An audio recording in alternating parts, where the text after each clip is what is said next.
Welcome to the Tech Meme Ride Home for Thursday, September 24th, 2020. I'm Brian McCullough. Today, the Rebel Alliance has a name, the Coalition for App Fairness. Microsoft will make Office available without a subscription, software as a purchase, if you will. Say hello to the Galaxy S20 FE, and does the gaming industry make pre-orders and console launches so messy on purpose? Here's what you missed today in the world of tech. It looks like an official Rebel Alliance is forming, headed by Epic and Spotify, an alliance that is officially being called the Coalition for App Fairness, which claims, quote, Apple taxes consumers and crushes innovation, and that this new coalition will advocate, quote, for freedom of choice and fair competition across the app ecosystem, end quote. Epic and Spotify are the leaders, as I said, but they're joined by Match Group, Basecamp, Deezer, Prepare, Proton Mail, and Tile, among several others. So basically, anyone who we've ever talked about having an official beef with Apple is in there. But the coalition is not just going against Apple, of course. Their guns are trained on the Google Play Store as well. And broadly, just the group wants to push for new regulations around how app stores in general are run. Quoting Engadget, the coalition will allow those companies to pool resources and lobby as a group while giving clout to smaller developers who could never tackle giants like Apple or Google alone. It's open to companies of any size and any industry who are committed to protecting consumer choice, fostering competition, and creating a level playing field for all app and game developers locally, according to the coalition. The group has proposed a code of conduct it wants Apple and other app store owners to adopt. It requests that developers should not pay, quote, unfair, unreasonable, or discriminatory fees, that developers should have access to the platform's technical details, and that they shouldn't be forced to use an exclusive app store, quote, including payment obligations, end quote. The gatekeeper platforms that operate these app stores must not abuse the control they enjoy and must adhere to oversight to ensure their behaviors promote a competitive market and provide consumers with equitable choice, the self-funded group said in a statement. The basic freedoms of developers are under attack, said Tim Sweeney, chief executive and founder of Epic, in a statement. We are an advocate for any company that's ready to reclaim its rights and challenge the anti-competitive behaviors that exist on app stores today, end quote. This is an interesting change of strategy. Microsoft has announced that a standalone, non-subscription version of Office will be released in the second half of 2021 for both Windows and Mac users, quoting Windows Central. Microsoft will release a new perpetual release of Microsoft Office in the second half of 2021.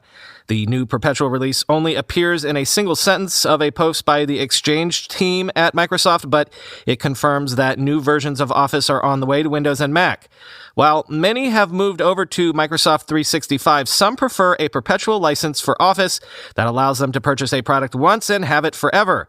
Microsoft usually releases perpetual updates to Office every few years, though some were concerned that Office 2019 would be the last perpetual update. Luckily for those who prefer a perpetual license, a new version is on the way, end quote. No word on price or the exact date of availability, but for whatever reason, count me as one of those who enjoys having a perpetual license. I don't know why. Maybe I'm old-fashioned. Maybe I just actually enjoy owning a thing, at least in theory. I don't need a new version of Office every year. Twice a decade is fine for me, or at least has been for the last 20 years or so, usually. As Kate Cox snarked, quote, software as a purchase, what a novel idea. And as Raj Sarkar tweeted, this is called disrupting the industry and thinking outside the box. Who said SaaS pricing only has to be a subscription? We all know you can easily build a price using perpetual cash flows, end quote. It's just, Microsoft used to get perpetual corporate licensing and bundling with hardware sales. They still have that, and now they have a robust subscription product. So why leave money on the table, even if we get to a world where everyone just pays Uber or whoever it is that wins $300 to $500 a month for transportation as a service? There will still be some people who will want to pony up and pay $30,000 a year or more to actually own their own cars. In such a world, those customers will always exist, so why not take their money?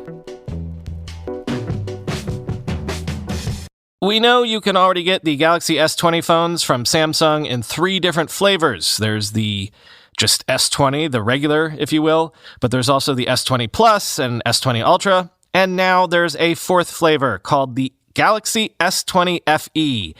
FE, according to Samsung, stands for Fan Edition, which means, I don't know. But it will come in 6 different colors. It will be available on October 2nd. And depending on if you go for the sub 6 gigahertz 5G model, it will cost $699 or it will cost $749 for the Wave 5G model, quoting The Verge.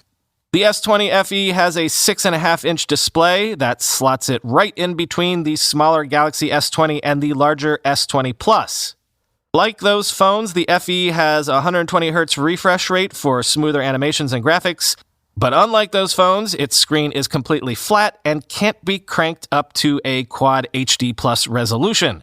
It's also plastic on the back, but if it's anything like the Note 20's plastic, it'll probably feel all right. Samsung is marketing the color choices heavily. There's red, orange, lavender, mint, and white. All of these colors are prefixed with cloud, Samsung's indication that they have a matte finish that should hide fingerprints. Otherwise, though, the FE doesn't skimp on specs. It has a 4500 mAh battery, 6 gigabytes of RAM, wireless charging, IP68 water resistance, expandable storage, and the top-flight Snapdragon 865 processor.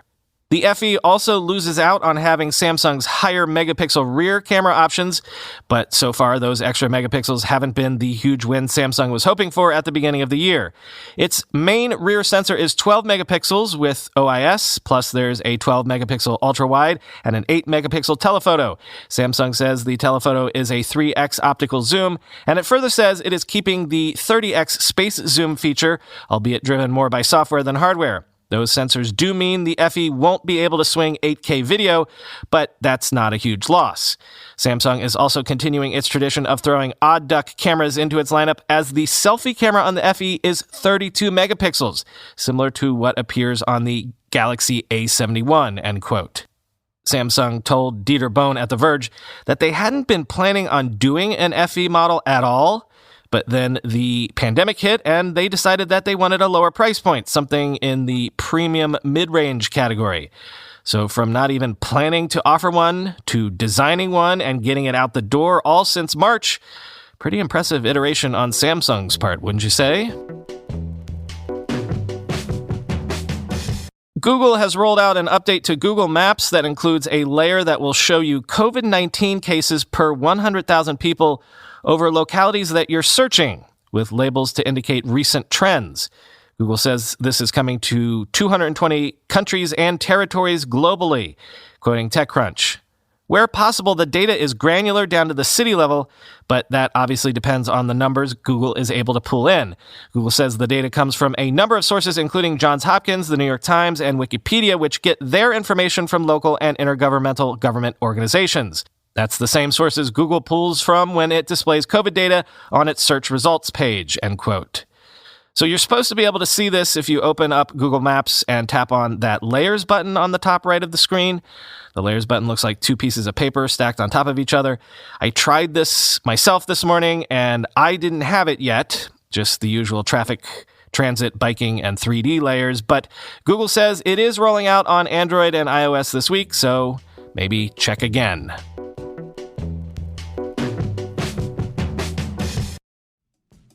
More use cases for those smart lights that I got in that smart lighting bundle, available just to listeners of this show. My old morning routine involved repeatedly trying to get the kids up and ready for school, but now I have an Alexa routine set up with my smart bulb that wakes them up by playing a rooster sound, turning the light on, and playing the weather report so they know how to dress. And every night, this never fails, when I am finally comfy in my bed, my wife will inevitably ask, "Did you turn the lights off downstairs?" Well, now I don't have to leave my warm cocoon. I can just say, "You know who? Turn off all the lights." Again, the simplest way to dip your toe into the smart home waters is with smart lighting. simple, obvious use case, right?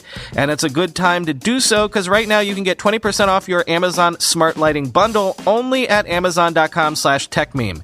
Every bundle includes an Echo Dot smart speaker and a Singlet color-changing light bulb. That's amazon.com/techmeme to get 20% off and take advantage of this amazing smart home deal. Amazon.com/techmeme. Our normal might have changed, but that doesn't mean we've stopped finding ways to support and advocate for our underrepresented communities. So what we need now more than ever is an easy way to support each other from afar, including charities. You know that the PayPal app makes sending and receiving money faster and easier than ever, but think about how you could use the PayPal app to support the places and causes you care about the most. Support your local businesses with PayPal's touch-free QR codes to continue to shop safely. But also think about how you could use the PayPal app to donate to a local nonprofit or support a cause from across the country. You could even get friends and family together to pool donations to help out someone you all know who might be in need right now. PayPal has partnered with leading fundraising platforms to take donations and even pool donations using the PayPal app. And PayPal offers discounted transaction rates for confirmed 501c3 charities for most products. PayPal is making it easy to support the places and causes we all care about right now. Because as ever, PayPal is making it easy to pay safely, quickly, and easily. Download the PayPal app today. Terms and conditions apply. This is a hella interesting raise, not for any strategic reasons, but just because I continue to be fascinated with what a big market and business this represents. Goat Group operates the online sneaker marketplace Goat. Goat Group has raised a $100 million Series E from D1 Capital Partners at a valuation that sources claim is in the $1.75 billion range. Quoting the Wall Street Journal on the size of this sneaker market, as I say, quote, "Sneaker culture has grown in prominence in recent years as young shoppers seek out rare shoe models online and pay hundreds or thousands of dollars to collect them. It has helped propel the growth of new marketplaces and businesses such as Goat Group and StockX. In July, research firm Cohen estimated the sneaker and streetwear resale market is north of $2 billion in North America, with the potential to reach $30 billion globally by 2030. Naturally, the area has also drawn investor interest. Founded in 2015, Goat Group previously raised nearly $200 million from investors including Accel, Upfront Ventures, and retailer Foot Locker, which last year invested $100 million in the company. Goat Group plans to invest more to be a bigger platform for fashionable apparel and accessories even beyond sneakers, including items sold directly by brands, said Eddie Liu, Goat Group's chief executive. More than 350 brands sell their products directly on Goat Group's platform, according to the company. Fashion brand Alexander McQueen this month used Goat Group to help introduce its MCQ label of jackets, dresses, and other apparel, end quote.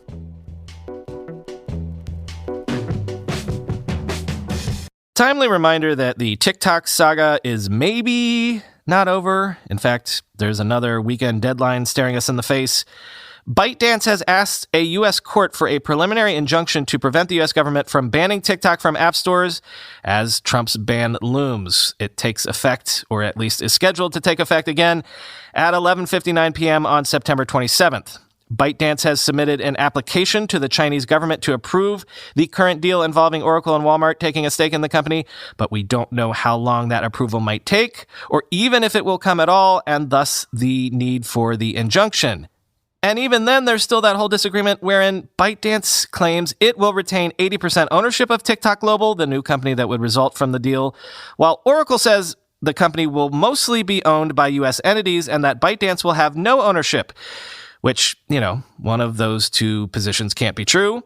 Meanwhile, sources describe frenzied negotiations continuing between ByteDance and CFIUS and fly-by-the-seat-of-your-pants deal-making going on even at this hour, quoting Reuters. With ByteDance and TikTok suitors angling for an agreement that both the U.S. and China can approve, key elements of what would be the social media industry's biggest ever deal, potentially worth more than $50 billion, were not spelled out in a comprehensive contract that is typically seen in high-stake mergers.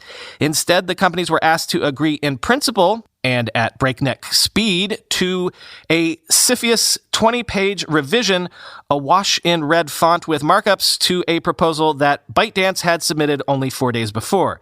If ByteDance did not have a deal by Sunday, the Commerce Department would block downloads and updates to the TikTok app. All sides agree that Oracle would take a 12.5% stake in TikTok Global, a newly created U.S. company that will house TikTok's global business and store U.S. user data in its cloud, with Walmart taking a 7.5% stake. But the fate of the remaining 80% stake in TikTok Global is in dispute. ByteDance says it would hold an 80% stake in TikTok Global itself until it launches an initial public offering in the next 12 months, and that it would then gradually reduce its stake. Oracle said on Monday that ByteDance would not have a stake in TikTok Global at all, and that it would be ByteDance's investors who would be awarded the remaining 80% stake. This is also how some Trump administration officials and even a top ByteDance investor have privately described the deal. This discrepancy could be enough to scuttle the deal. If the Beijing-based company gets to keep a majority stake, it would represent a major reversal for the White House. If ByteDance got no stake in TikTok Global, it would be a blow to China, where officials have been opposed to stripping ByteDance of one of its most prized assets, end quote. So you might be as tired of this saga as I am, but just a note to keep your eye on it, because it might not be anywhere close to done. Nick Stat at The Verge looks into something that I've always wondered about myself. You know how every time we get a new generation of video game consoles, they always seem to be sold out. The companies can never seem to meet initial demand, which there might be a COVID excuse this time, but if you think about it, don't these companies always fail at pre-orders? Think back to previous generations. It's always been thus, right? So maybe, just maybe, this is all purposeful. Maybe there's at least an implicit desire to create a narrative of scarcity and thus demand and status.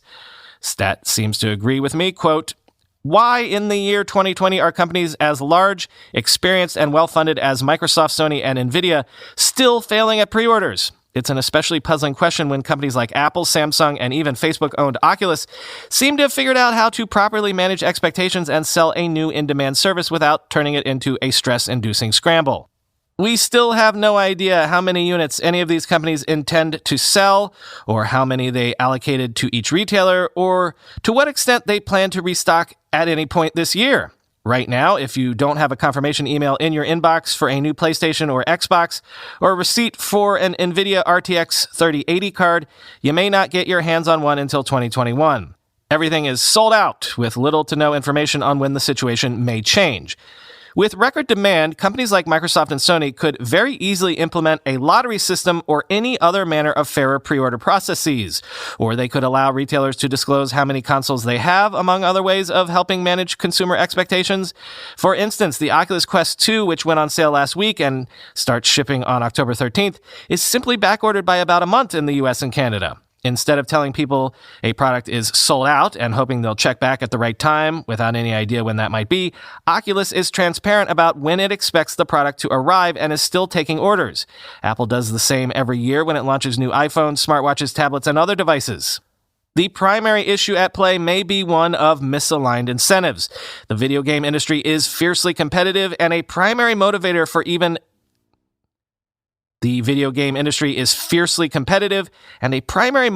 for even companies as large as Microsoft and Sony is getting to signal to investors, analysts, and consumers that a product is flying off the shelves and almost impossible to find. Immediate sellouts for these companies is a positive development because it means demand is higher than supply and they don't have to worry about producing units that sit unsold on store shelves or retailer warehouses.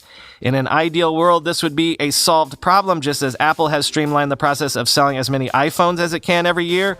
But the video game industry doesn't have much to say about how it intends to fix this, and it's not clear these companies even care to try, end quote. Yeah, I guess I missed the window to successfully pre-order a PS5, so I guess I'm in the I'll see it sometime in 2021 boat, which is fine by me. We're mostly a Nintendo Switch family at the moment, and except for that Spider-Man Miles Morales game, there's really no new game that I see on the horizon that we need to have at the moment. Plus, I'm still obsessed with Crusader Kings 3 on the Mac anyway, Remind me to tell you whenever we do the next listener call-in episode about how I'm slowly but successfully turning the Dauphinate of Vanois into, hopefully, eventually, the true France, or at least the true Burgundy. If only I can get that pesky Emperor of West Francia to die and have too many heirs and have them squabble over the bones of the empire soon. Talk to you tomorrow.